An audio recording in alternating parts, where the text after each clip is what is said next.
गुड्डूराज मधुबनी। बात करे चले हमरा से हंस क चुमा चाटी भेले सब सही बैठ क। बात करे चले हमरा से हंस क चुमा चाटी भेले सब सही बैठ क। कहल के 2 दिन लगाओ दोसर जेबै यहाँ छोड़ के ले बहरा से एबै। कहल के 2 दिन लगाओ दोसर जेबै यहाँ छोड़ के ले बहरा से एबै। हमर लिखल हो लेटर गइल गेले से चल गेले यारवा के छोड़ के चल गेले से चल गेले दीवाना के छोड़ के चल गेले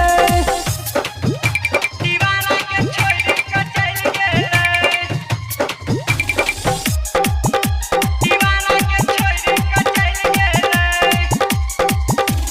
डीजे गुड्डूराज मधुबनी। भेलै जुलूम सुन मनोज बिहारी मुकेश मनीष पर पड़ गेलै भारी।